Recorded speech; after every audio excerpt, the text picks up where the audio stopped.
kan kita tahu risiko adalah hal yang memang selalu lekat dengan investasi ataupun trading. Nah, kan Mas Aris selalu menekankan risk to reward ratio nih dalam kemudian mengeksekusi trading plan. Kalau ataupun saat Mas Aris menemukan momentum untuk melakukan short atau exit dari pasar kemarin, sebetulnya berapa rasio ideal dari risk to reward ratio itu?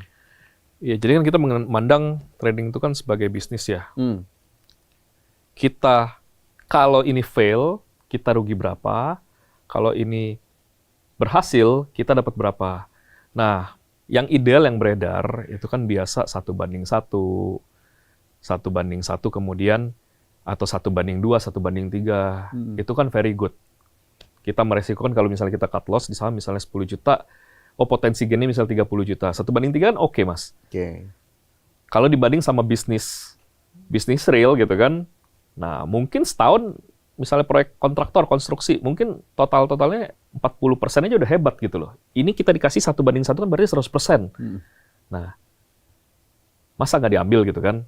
Nah, tapi ada peluang-peluang tertentu seperti, tapi jarang ya muncul di market. Tapi ketika itu muncul di market, itu bisa dapat 1:10, 1:8. Tapi itu jarang terjadi. Tapi begitu terjadi, nanti saya infoin ke Mas deh. Ini rasionya udah pas nih ya untuk kemudian diambil ya, 1:sekian, 1:sekian. Jadi memang kalau patokan idealnya tuh nggak ada yang mutlak ya di berapanya Mas Aris ya? Nggak ada yang mutlak. Itu tergantung bersyukurnya kita aja, Mas.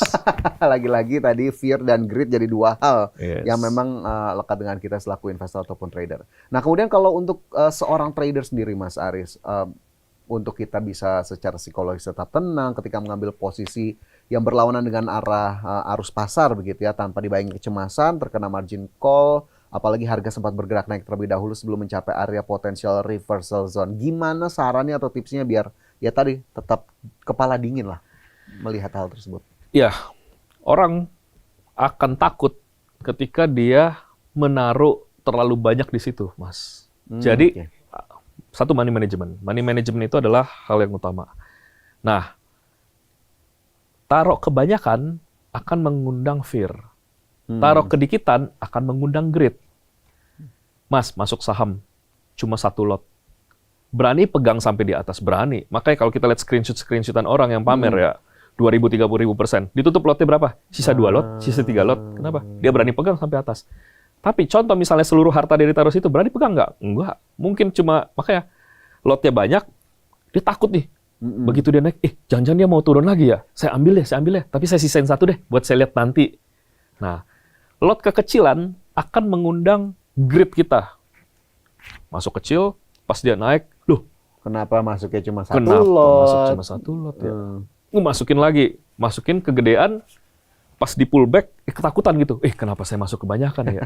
Nah, jadi kuncinya itu adalah money management is everything untuk ngaturnya semua. Jadi kalau misalnya ada yang bilang, maksudnya, ada kan paham diversifikasi, ada satu paham yang satu aja tuh, fokus gitu kan.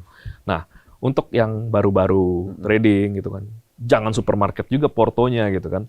Tapi memang diversifikasi dengan alokasi dana yang pas buat kita. Tidak boleh terlalu dikit, tidak boleh terlalu banyak. Jadi harus pas ya. Yes. Jangan kedikitan juga, jangan kebanyakan. Tapi kalau mungkin Mas Aris awal-awal dulu ingat berapa banyak sebetulnya kalau kita saham dalam satu portofolio, apakah 10, 15, 20 atau mungkin sesedikit di bawah itu justru untuk kemudian memantapkan diri. Mungkin buat teman-teman yang juga lagi belajar. Kalau dulu ya, semua ada news saya beli, Mas. Oh iya. Saya all in, nggak ada mikir-mikir, beli. Sekarang saya pikirkan, kayak main lotre, tanam di mana, yang mana meledak duluan gitu kan. Bahkan di satu sektor pun, misalnya batu bara nih, saya punya semua. Karena saya berpikir kan, wah ini keunggulannya di sini, ini keunggulannya di sini, ini keunggulannya di sini, ini keunggulannya di sini. Jadi itu ternyata hasilnya tidak begitu bagus. Iya. Saya pangkas, kita pilih sektor ini, yang leadingnya apa? Oh, leadingnya A. Oke. Pertama tuh yang saya lihat downside-nya dulu. Downside-nya kira-kira, ini kalau resikonya turun ke sini. Oh ya, resiko paling kecil ini. Tapi gain-nya yang paling gede itu. Nah, saya pilih yang resikonya dulu nih, Mas.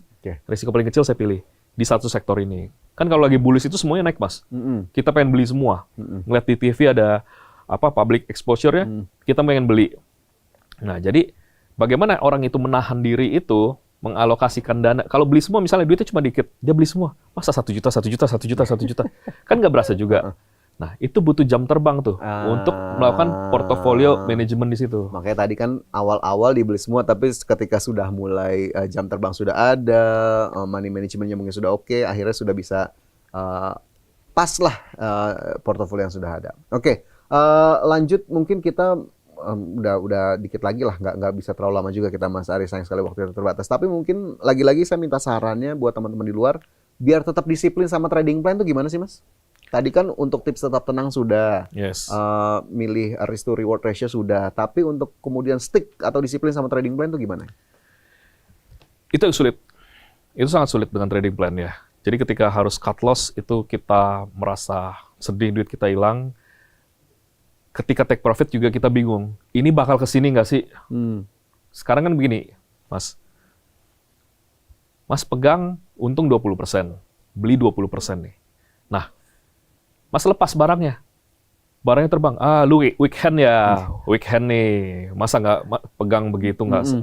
Nah, tapi ketika barangnya turun, orang akan ngomong gini, Mas, kemarin tuh udah dikasih 20%. Betul. Masa nggak Betul. ambil depositonya nggak segitu? Nah, kita kan serba salah yang disalahkan ya. Nah, jadi saya lihat money management dan trading plan itu tergantung dari teknik. Kalau misalnya tahu barang ini mau ke sini, dan itu susah mengetahui itu ya. Nah, itu baru kita bisa stick to the trading plan. Contoh sekarang kita ngomong dari sisi fundamental kayak margin of safety.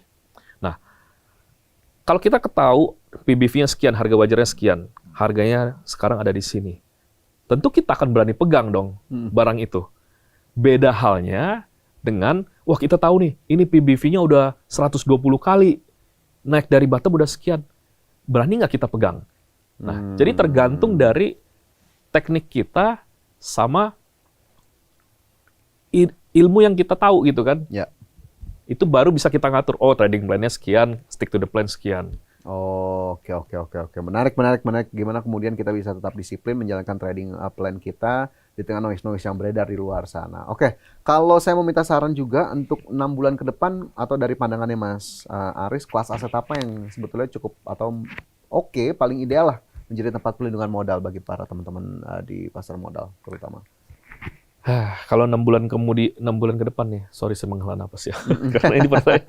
Berarti kurang lebih sampai akhir tahun ya. Iya. Saya bingung untuk menjawab ini, tapi kalau misalnya sorry Mas, ini boleh ngomong mata uang asing nggak sih?